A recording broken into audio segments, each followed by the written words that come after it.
Hello বন্ধুরা, আবার একটা ব্লগ নিয়ে হাজির। পুরোনো মডেলের গ্ল্যামার পুরো হাফ ইঞ্জিনের কাজ হবে। দেখো, সিলিন্ডার পিস্টনের কাজ হবে।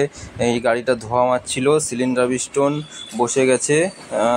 এটার হেডের কাজও হয়েছে, লেদের কাজটা করানো হয়ে গেছে। লেদের কাজ করিয়ে এনে পিস্টনের চুড়ি রিং পরাচ্ছি। দেখো বন্ধুরা, রিং টিং পরায় গাড়িটা সেটিং করব।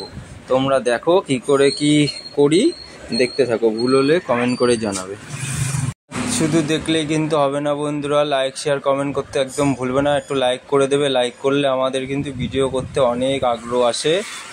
আর এত কষ্ট করে ভিডিও করি, একটু লাইক তো করবেই, আর সাবস্ক্রাইব শেয়ার তো করে দেবে একটু। আর দেখো, আমার কিন্তু রিং পরানো কমপ্লিট। এখন আমি ইঞ্জিন সেটিং করব। দেখো কি করে সেটিং করি একটু দেখো। যদি ভুল হয় তোমরা অবশ্যই কমেন্ট করে জানাবে, কেননা ভুল হতেই পারে। হ্যাঁ, একটু দেখো, দেখে জানাবে অসুবিধা হলে। আর আমি সেটিং এখন করব, করে তারপর আর একটা গাড়ির কাছে ইঞ্জিন করতে হবে, ডিসকভার, সেটাও ধরবো। সামনের ভিডিওর দিকে খেয়াল রাখবে। আর একটা শাইন আছে, সেইটারও ইঞ্জিন করতে হবে। দুটো তিনটে ইঞ্জিন পড়ে গেছে একসাথে, তোমরা দেখতে থাকবে। আমি অবশ্যই দেখাবো সব এক একটা করে ভিডিও করে।